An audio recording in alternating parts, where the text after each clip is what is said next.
As usual, this is Amin, and I'm joined by several vassals of Kingsgrave who will introduce themselves briefly. My name is Amber. Amber rocks on the forum. Oh, my name's Greg. Claudius the Fool on the forums. I don't know if we're going M or G. Sorry. Generally, G is before. No, I meant G or C. Either way, in the second. Way, sorry. Yeah. Hi, I'm Mordian. Or Michael, rather. Mordian on the forums. Today we're continuing our tour of George R. R. Martin's past works before A Song of Ice and Fire. We've done Unsound Variations before where we had Michael with us. And today we'll be covering A Song for Laia, which is a short story. It's also the name of a collection of short stories that Martin released, an anthology. But we're just focusing on the short story, A Song for Laia. And I thought we'd go around and just, before we get into it, and this will be a spoiler-full episode, we'll be discussing it in full detail. So if you want to listen to this episode, you should go and read it. It's a short story. You can handle it. Read it and come back.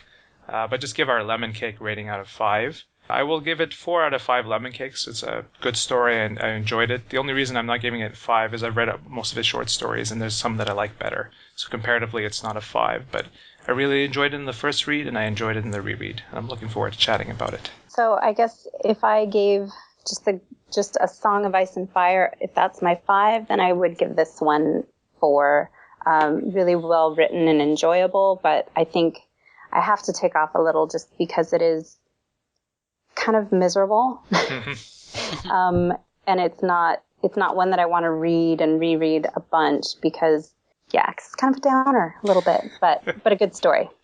I gave it a 4.5. It's only the third short story, aside from the Dunk and Egg books that I've read, and I thought the first one was amazing, and then I read the second one, and then this one is my favorite of the 3 I've read.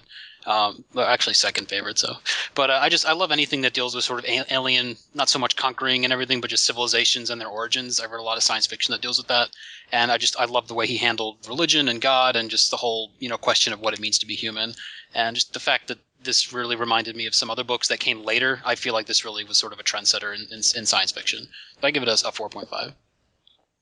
Yeah, I think I'd be up there too, maybe 4.75, verging on 5. It's one of my favorite of his short stories, and I just really love it. Yeah.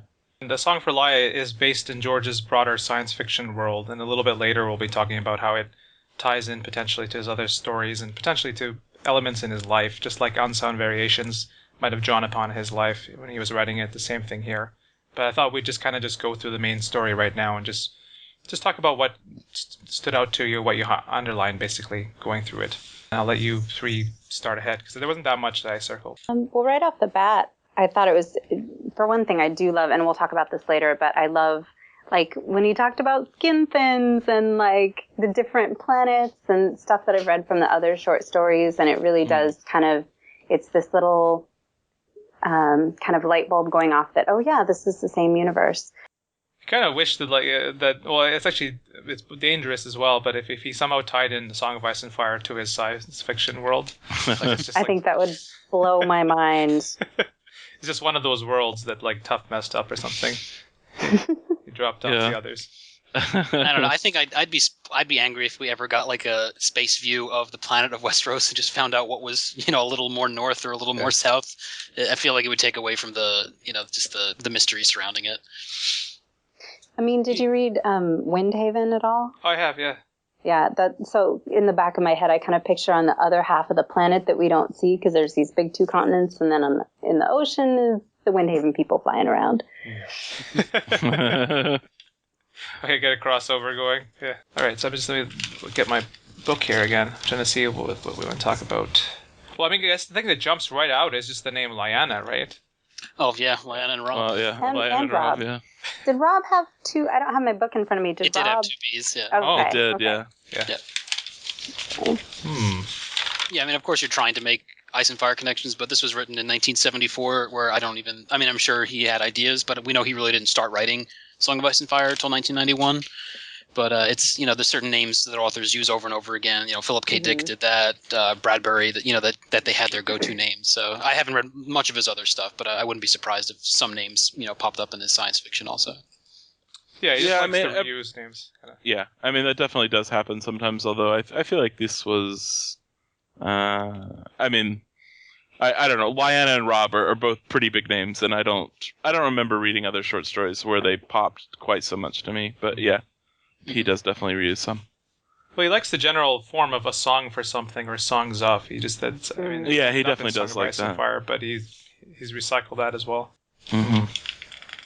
Yeah, what really just jumped out at me is I'm all about the world building, and you can have a really good story, but if it's not in a realistic world, I feel like it can really lose some points for that. But I like how we're introduced to the world through two characters who don't know much about it and haven't been there, so we're kind of learning about it with them. And just, meeting Valkarengi and the, he's sort of showing them around as he's showing us around. But I love the this idea of a civilization that's 14,000 years old but hasn't really done much in that time, and they're perfectly happy doing that. And that humans really can't wrap their minds around why didn't they find us? Why did we come to them? They have a bit of a superiority complex too. They're thinking, "Oh, we're much better than them because we have all this technology and the only tower." Yeah, I mean, And well, towers, Dino certainly does. Yeah. Yeah. Well, and that's the big question is they each at the end, they each make their own choice. And it's like, how do you judge whose is better, really? Yeah. Early on, there's mention of Harangans as well. If you've read this science fiction, it ties into, and the other aliens as well. I mean, this is not really a spoiler, but just to briefly mention, I mean, the Harangans were a general enemy of the humans, who were basically locked in combat with them through a lot of George's stories. They kind of had like a three-way war. I think there's these other guys as well that the humans are fighting that are mentioned here because the Talons had scanned their minds before. Mm-hmm. Is it ever mentioned specifically what year this? I mean, I know they mentioned 08, but do we ever know specifically when this is? Like hundreds, 20,000 years in the future, or a couple hundred years in the future? Do we know? I have no idea. No, I don't. Probably if you went through all the short stories again, you could kind of figure it out. Just because that's a big. It's not a big deal, but it's something I like to have my stuff grounded in a number. Yeah. And that's when I was reading, Dune. It wasn't until halfway through the book I realized, oh, okay, this is the future. But it was a sort of a big reveal for me. Think of it at least a couple hundred years in the future. Then. Right. I always think of his whole universe that he's created as kind of like a parallel universe, but still a future. But, he talks about old Earth and people speak English and stuff, but it all just seems so slightly foreign.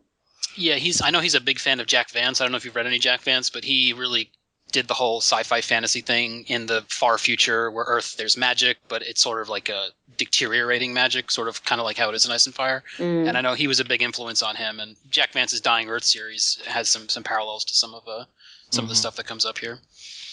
But I would like a year, but it's not a big deal. Yeah, basically there's a period where like the humans are struggling with the Harangians and these other guys, and then the humans kind of win, but it's kind of like a Pyrrhic victory, like things kind of fragment, and then you have other stories down the line with Tough is like the most recent, the latest stuff. I think Tough Voyaging is late in the future. Okay. That's the way I interpret it anyways. Okay, so basically, I mean, we're going through it. When you first start reading it, it's kind of creepy because you read about it's basically like they're having like this ritual suicide or whatever, and then humans are converting to it, and you're like, why are humans converting to this? So who, because Rob and Lyra were hired to come and figure out why the humans are converting, but who pays them? Like, Dino. Like, is it his?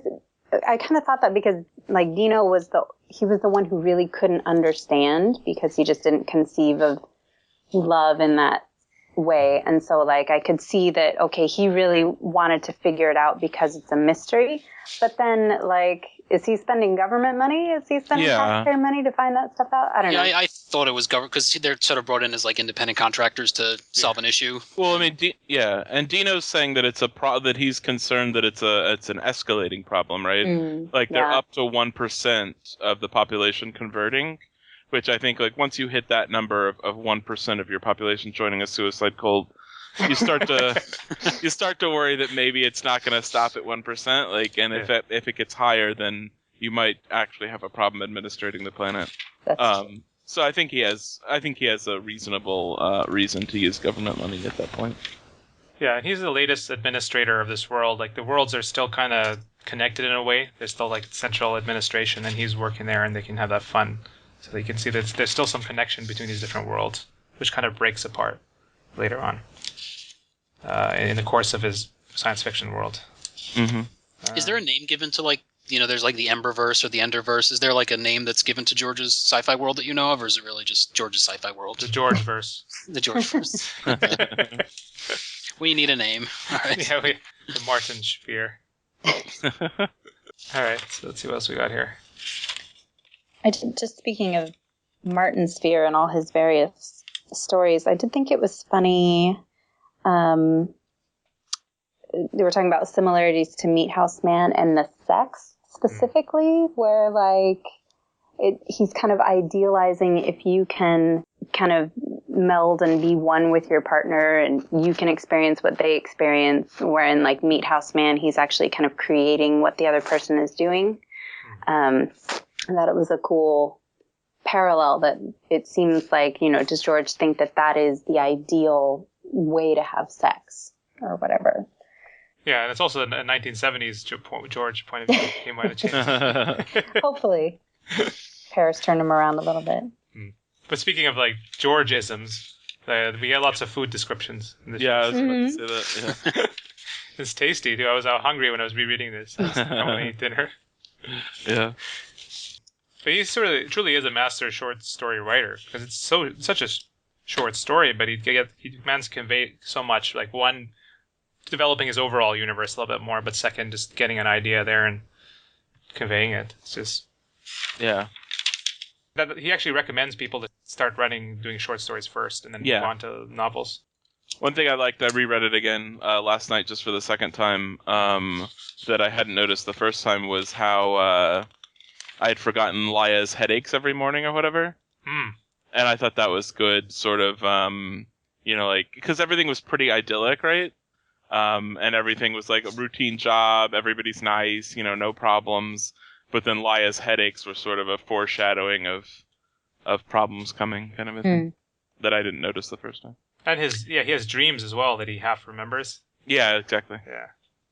Yeah, I had trouble, I didn't particularly like Leanna. I don't know if you're meant to like Leanna or Rob more but I felt I identify with Rob more. I just felt like Leanna was so far above me, like I couldn't even wrap my head around her. And I feel like Rob kind of felt the same way, where he knows that they're both talents, but she's on a completely other level than he is.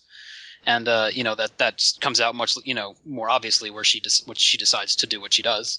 But I felt like I couldn't even, I was reading the quotes about where she's trying to convince him to join her, and I really kind of came down on Rob's side with that whole thing.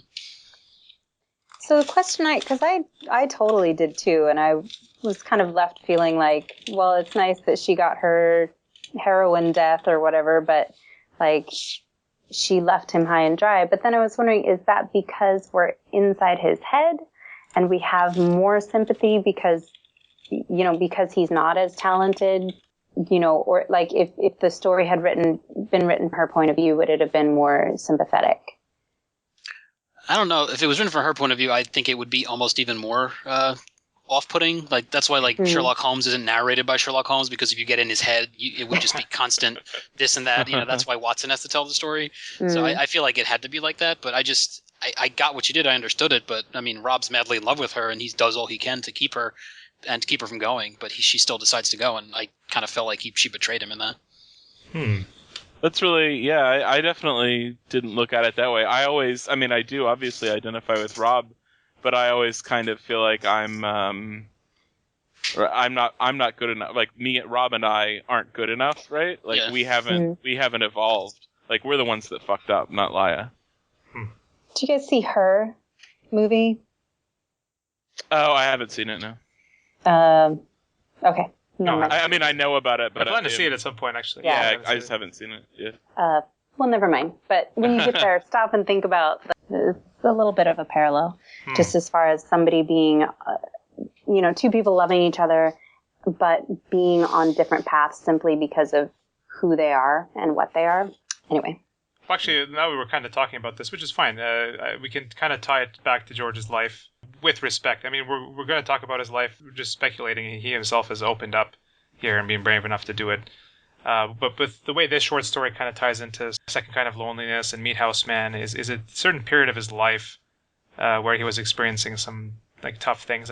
With Unsound Variation, we felt like maybe he was drawing upon his experiences with his first marriage and divorce, that kind of thing. And then around the time that he wrote all these short stories, he had actually been in love with someone, and then they had fallen out of love, where she had left him and fallen in love with his friend or something. I mean, he even mentions it in his own like online biography on his website. So I feel he drew upon those experiences when writing these short stories. Yeah. Well, that's what good writers do, is that they work in what's actually going on. It's tough to, like Dino has that wall. It's tough to separate life from your fiction, and I don't doubt. I haven't read much about his personal life in regards to that, but I don't doubt that would crop up. That would be the case. Mm-hmm. Well, what I found particularly interesting, just looking at his website, I like the way he has his little like mini autobiography on there, and he writes with a certain like joking style and humor, and it's nice reading it. But I think it might have even been Lisa Tuttle, like the person he worked with on really? Windhaven, which is interesting. They're still friends, and they still did a lot. But at that time, it looked like she fell in love with somebody else, and it's like she had a bad choice in men, but it improved over time, or something. It's kind of. That's really interesting how his his personal life is intermingled with all his writings. Well, and it really comes across like you can feel, the sincerity and the heartbreak, but it's cool in the light that that's based on things that happened to him, that he's not throwing people under the bus left and right.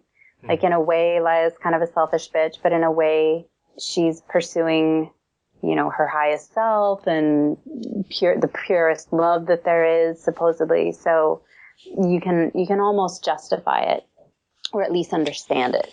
Yeah, I wasn't too mad with Laya in this story, because she wanted to drop the joiner as well, but he just wasn't ready or was scared. Yeah. Yeah, but she did that before asking him, before doing it. So it's like nice that she did it after the fact. But she would have been prevented. I mean, they would have stopped her. Probably. I mean, I don't think there's any problem. Dino wouldn't have let her go. Yeah.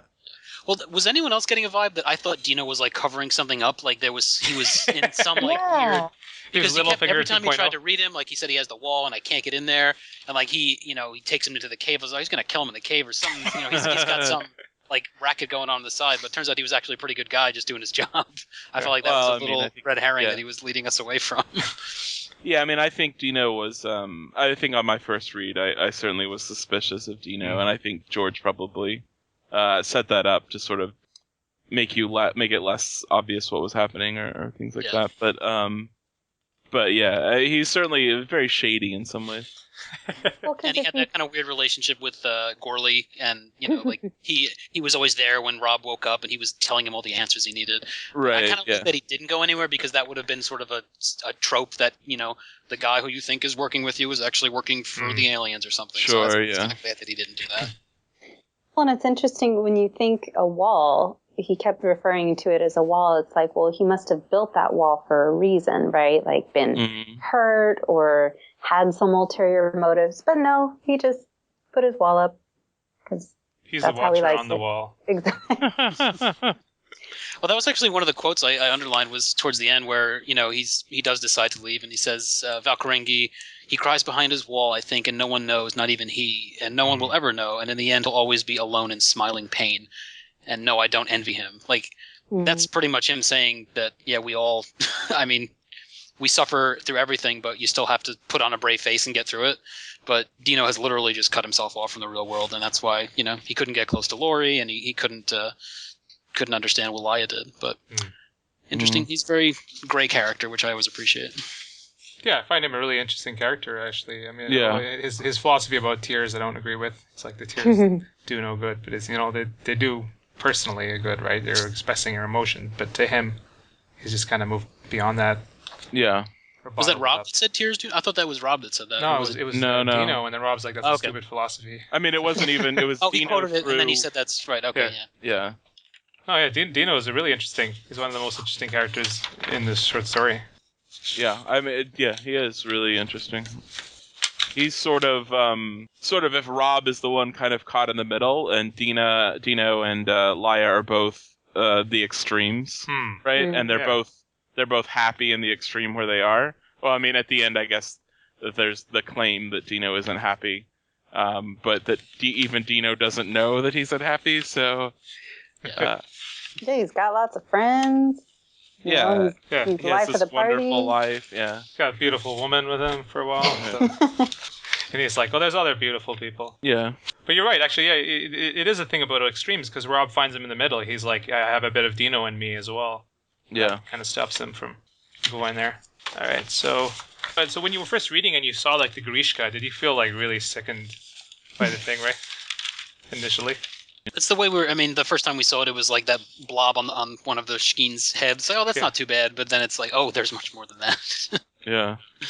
And like when he sees the big one and he feels nauseous. Yeah. And I can't help but wonder, like, so if the Grishka is a giant Jennifer Lawrence, would we all just flock to it? You know, like, is it something that's specifically off-putting to humans because it's jelly and it's red and, you know, it sounds horrifying, but how much of that is just appearances? But you know what's horrifying is the cover for the original short story. Well, yeah. Because I remember I was reading I think I was waiting for, this might have even been before Storm came out. Like, I just read Clash of Kings and I wanted to see what he had, and I went to the library and I was like looking up George R. R. Martin, and I was like, is this the same guy with all these lips on the cover? Yeah. It's those 1970s Avon paperbacks. They had the worst covers, but they're also some of the most memorable covers. But is the lip supposed to be like the Grishka, or is it supposed to be something else? I was trying to think which short story. Yeah, Usually the editors didn't read the book, so it's just some artist like, let's put some lips on my cover.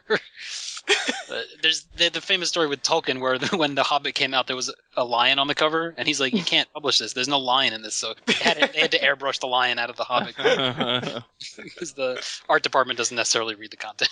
Yeah. But you wonder, like, how did the Grishka like even evolve if it's a natural thing? It can't really consume anything else. All the other animals escape from it. So well, it's got that weird sort of euphoria that's its only defense, I guess, or it's also its attack mechanism. I don't know, because they say Laia says that it has no, what does she call it? No, yes I am. Like, it doesn't have anything there. It's like a plant, basically, or lower. No, but she said even like plants have that yes I exist type. Oh no, plants don't. But plants don't. But I mean, there's nothing higher than a plant. Yeah. Right? I mean, a plant could still lure things in, though. Yeah. If it's the right type of plant. But I mean, like, they didn't evolve at the same time. Yeah, but they're trying to analyze it from a human point of view, that's their first mistake, because you're going at it from a skewed vantage point. You just can't wrap your heads around it. Well, and it also isn't able to just feed off everything or do its trick off everything, because what was it, whiners? The little dog cart pullers, wouldn't fall for it. So did it evolve with the Shkeen, like, kind of together so that it kind of manipulated them into becoming the food source? Yeah. I mean, I think something like that, like, who knows, like maybe it used to have, it used to be able to appeal psychically to more species or something like that. Maybe and it's then kind of specialized. Exactly, yeah. Eventually it's just humans. Yeah, that's more of an explanation for it. Yeah. And I had kind of a question about how it actually works. So the Shkeen have their whole setup for thousands of years doing this, but the people that come to the planet, if they're not all talents and they're not able to read the feelings of joy and euphoria, how do the humans, that 1% that go over, how do they even know what it's like? Do they have to dip their finger in the jelly to get that love feeling? It might have said that and I missed it. Well, once you go Grishka, you don't go back. Yeah, I'm not sure either. I suspect, I don't know why they were converting necessarily. Because I don't think that question, I mean, like, as you're saying, I don't think that question really got answered. Like, we know ultimately, like, at the end of the road, why they would have converted, but I don't really see what would have started them on the path. Short of just, they're all looking like at people's faces. People, though. Yeah, they're all broken people. But I mean, Dino said that wasn't enough, right? Like, right. Well, it was not enough for suicide, though. But I mean, it's kind of lead by example. Once Gustafsson went, and then people's like who respected him were like, "Let's give this a second look." Right. Well, he says it at the end to some extent. Yeah, that's true. But then why did Gustafsson himself go? Right. I mean, that's what Dino was saying, right? It was that wasn't good enough. So maybe at some point, they did have some sort of physical. Well, I mean, I don't know. It's because Dino and whatever that security guy both had some limited physical contact with the gooey stuff, and neither of them.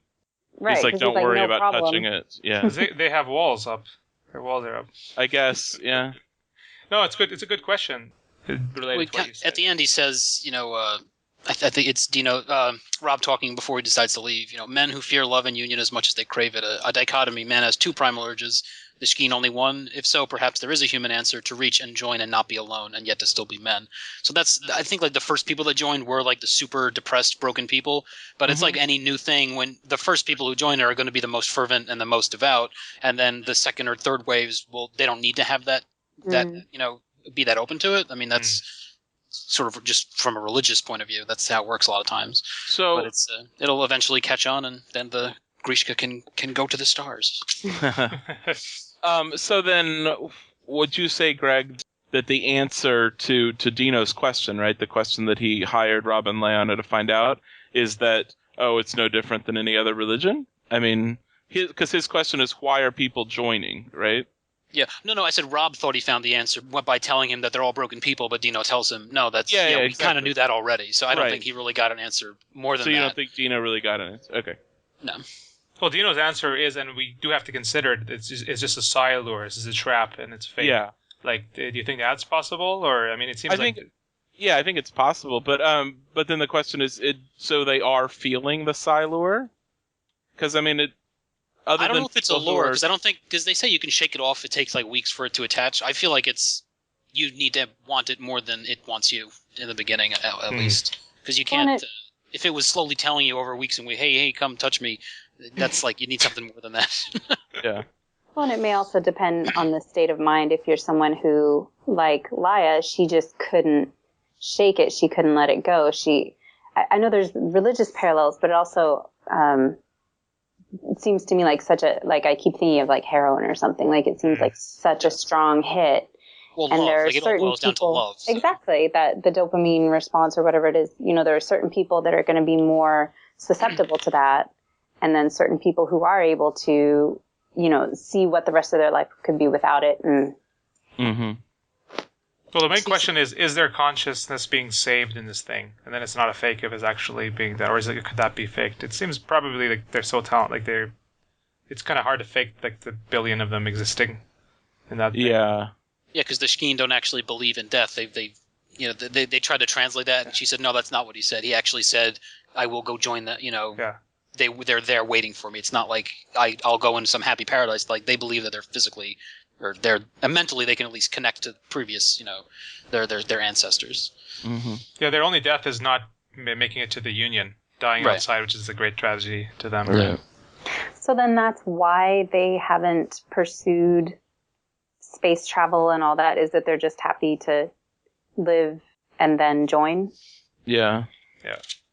What I don't understand is why there aren't more people who just shortcut it, right? Like, right? Just jump in. Just like, I'm not going to do this blows. Like, I'm just going to go. They let people who are sick and that kind of thing. Right, but I mean, it didn't seem like, it seems like more of a, and maybe there are some people who do, because it doesn't seem like there's like an enforcement, right? Like nobody's guarding the caves or anything. Yeah, we never meet any like priests or any sort of official religion. Yeah. You have the joined, and then you have there's really it's kind of like it seems like most people can't jump into confirmation. Can't jump into it directly. Like the little Grishka on them is getting them prepared for connecting, but Lai was able to bypass it because of her talent. Yeah, so maybe if you just went into it directly, it wouldn't quite work, or it's dangerous. Yeah, because the gathering sounded miserable. They still have shitty lives and problems that they have to live through. It's just that at the end there's this bonus forever. I also like the gathering because I know George is, he's mentioned or he's done interviews about how he's basically an agnostic or lapsed Catholic atheist, and the whole. I mean, I'm Catholic, and the whole confession thing is based on you telling your most awful things, but that's for a couple minutes in a nice comfy box, and then you go say a couple prayers and you're done. But in this, the gathering, you literally have to stand there for days maybe and just say every single awful thing you've ever done.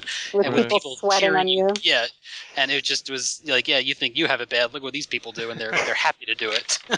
Yeah. So I thought that was not that he's doing that consciously, but that was a connection that I drew from that.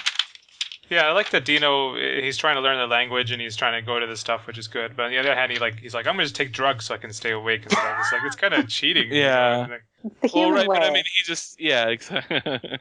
Yeah, I mean, he just doesn't even see it, right? Like all it is to him is, oh, these people think it's an honor to stay awake the whole time. So I mean, that would be useful, kind of a thing, right? Like he can't even see the.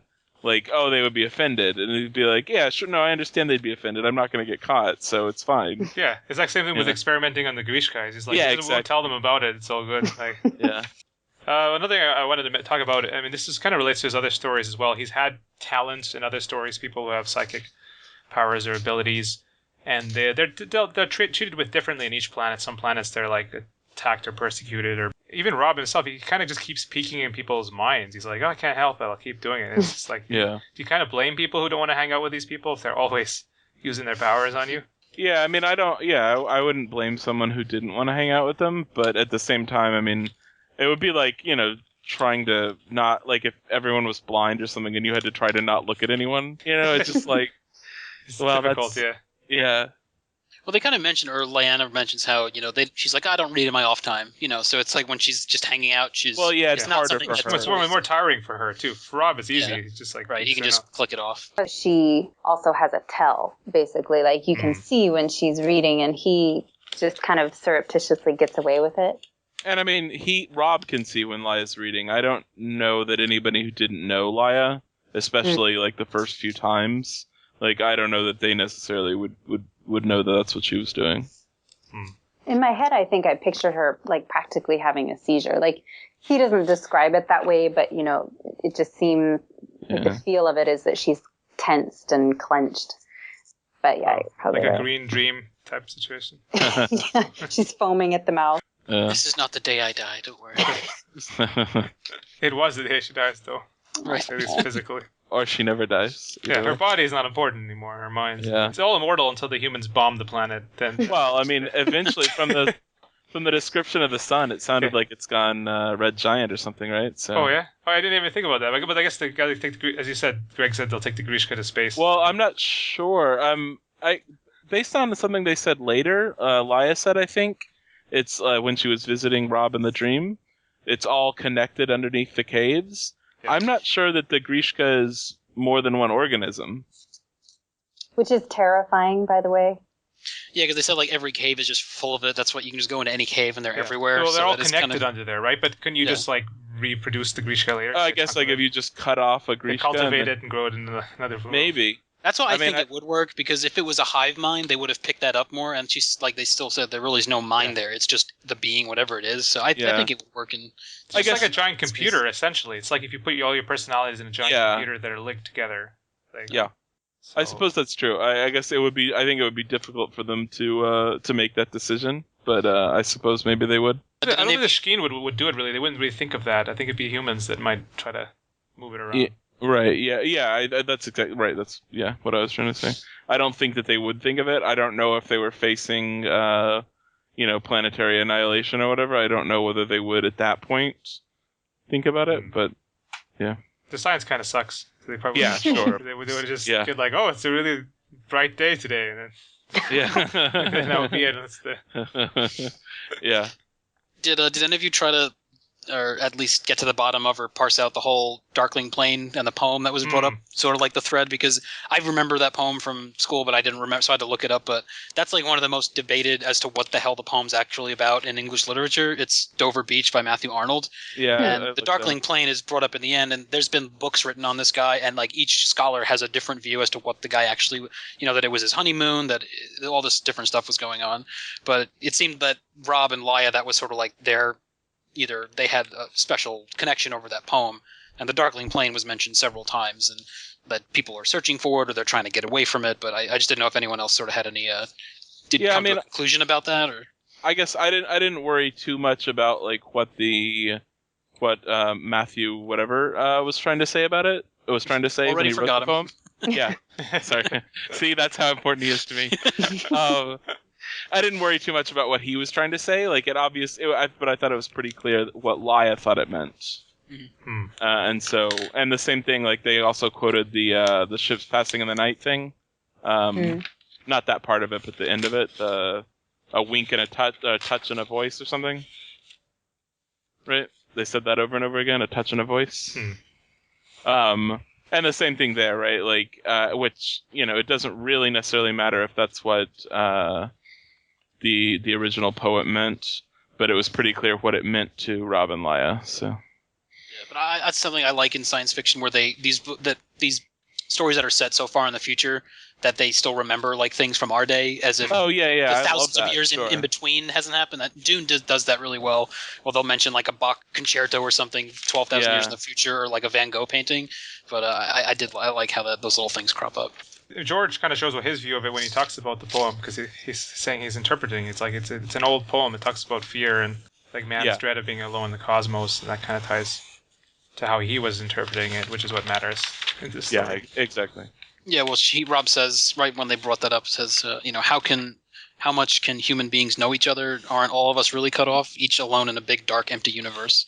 We only trick ourselves when we think that something else is there. In the end, it's the cold, lonely end, and it's only us by ourselves in the blackness. So really cheery. He's very positive about this. Well, that was one thing about Laia, that it just seemed like her whole big spiel at the end about being able to know and wanting to join that love, and in a way it was hopeful, but at the same time it's like, why does she hang on to this darkling plane so much? It seems like she's so overpowered by fear of loneliness that's what's driving her decisions. It's not kind of running into the arms of love, it's more running away from this darkling plane, which I thought was really sad. Yeah, I think Laia definitely listened to a lot of The Smiths and The Cure. If they were I totally was thinking about, back in middle school, sitting in the dark listening to Depeche Mode, and it's like, hopefully you can move past that place and still be a person. Yeah, and this kind of relates to his second kind of loneliness, because he has different views of loneliness. There's that epic loneliness that can both be sought off and also feared. And it seemed at the end, Rob is kind of still trying. He's still going for it. The Grishka is kind of the easy answer for him, and he's searching for something else. Yeah. Yeah, that was the only reason I really didn't give it a 5, was that I liked how it ended. I just didn't like how it was really kind of open. It didn't really have a bookend to it. I kind of wish there were a couple more paragraphs, but I completely understand. It was an okay ending, but it just felt a little lacking, just literally how it ended, where he left. So it just would have been like he took her every way that he could or whatever. Well, they mentioned that a little bit. That's not what I'm complaining about. Yeah, dude has some stamina. Well, he uses his mind, right? He's pretty effective. Okay, so we were we're going through it. We're pretty got mostly through it here. I mean, Laia disappears. There was one funny bit, and there wasn't much humor in the story, but when they're walking the streets of the city trying to find a join, and they speak to the one Shkeen that speaks English, but he has a weird lispy accent, and he says every S comes out as a shish except for the word city, because if he said city, it would have been shitty. I totally noticed that. Actually, yeah, I underlined all these amazing quotes, and then I underlined shitty, ha ha. So that was the only real humor I found in the story. Yeah. Actually, I found interesting when Lyanna was saying that she kind of molds herself to his thoughts and stuff. It reminded me of the Star Trek episode where Picard had to deal with this person who's in a similar situation. It's like, if somebody actually has telepathic abilities, it could really affect the way they interact with you. Yeah. Yeah, I've always found telepathic characters to sort of be like one-trick ponies in literature sometimes. Like that's their thing. But I like how in this that was just something they had. It wasn't their, everything was brought back to that. But I've read stories, a lot of zombie stuff also, where there's a weird telepathic connection in the end, and I kind of feel like it's an out. But this was one of the few telepathic centered stories that I didn't feel it was so much about the telepathy. It was more about the characters themselves. Well, and they didn't actually seem to have much of a leg up on anybody else who would have tried to figure out the riddle of. No, it was almost more of something that kept them back from really joining humanity. Yeah, I had a couple other just stories or books that it reminded me of. That one big one was Logan's Run. I don't know if you've seen the movie or read the book by William Nolan. They did a really cheesy movie with Michael York in the 70s. But in that, it's set in the far future where civilization's basically been destroyed from nuclear bombs, and there's this one shining city. But the one holdback is when you turn 30 years old, you have to go to Sanctuary, and everyone thinks it's this amazing, ascension to a higher level, but they're basically being killed. And Sanctuary and the whole Union thing. But that came out in 1967, and the story came out before the movie, so I just thought that he might have read the book. And The Sparrow by Mary Doria Russell, which is about Jesuits going to space to try to make contact with an alien civilization and searching for God, and finding out that, thinking human-centrically is not necessarily the best thing when you're contacting an alien civilization. But there were a couple echoes of that. But yeah, I just thought it was a really great. I liked the world building, and I liked the world that it was set in, and it was a great story. Yeah, I was just looking at the timelines of the different stories. The Song for Lie was 1976. No, actually, no, 1974 was the original print in analog. Analog, yeah. Yeah, and then Second Kind of Loneliness, 1972. It's about the same time. And Meat House Man, 1976 at least, if not earlier. I think Sand Kings was later. Sand Kings was 79 or 78. I think it is later, yeah. Well, and you wonder how long he was sitting on these stories or developing them. Like, I hope that he was not, suffering crushing loneliness and misery for, from 72 to 76. Yeah. Well, Meat House Man in particular, maybe he wrote and then released it later, or had to find, because you have to publish it as well, or whatever to get it out, right? He might write it, and it might take a year to get it out somewhere. Yeah. But I think probably after Sand Kings, he probably had built up a lot of name for himself, and it was easier to publish this kind of thing. Let's see. 1973 is when he met Lisa. So it's about the right time. I feel kind of weird, just talking about the guy's life. I mean, Yeah. He wrote. I mean, you open yourself to the world when you write these, right? And do. He wrote his autobiography as well. I also find it. I mean, it's weird doing it, but if you want to understand the work, you got to try to connect the two. Yeah, I don't think there's anything wrong with it, but it does feel a little odd sometimes. I think he'd be happy we're just not talking about A Song of Ice and Fire. We're asking other questions. Oh, yeah, I mean, it's the thing. If I ever had him on the podcast, I'd split it, or I'd have two episodes. One with his everything before Ice and Fire. Yeah. And then Ice and Fire. Yeah, when he was on Geek's Guide to the Galaxy, they spent 45 minutes talking about everything else, and then he's like, "I know you guys want to ask about Ice and Fire. Go ahead." Okay, since you said so.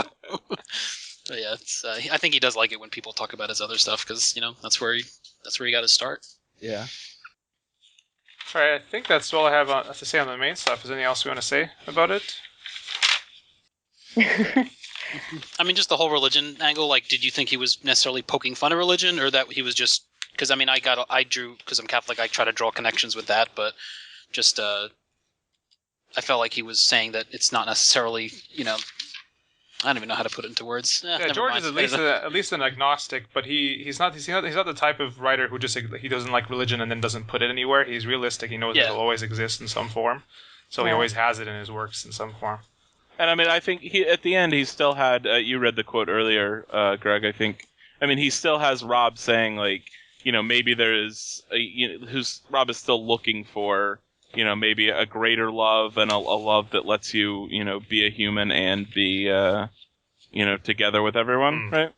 Yeah. So I mean, I think to that extent, Rob is still. I mean, Rob is an atheist. I think, right? I mean, they say that explicitly, don't they? But at the same time, he's still attuned to that man is looking for something like that, and that that would be a good thing to find if it exists. Yeah, basically that men create religion to get answers to what's I had another quote. I can never find it when I want to.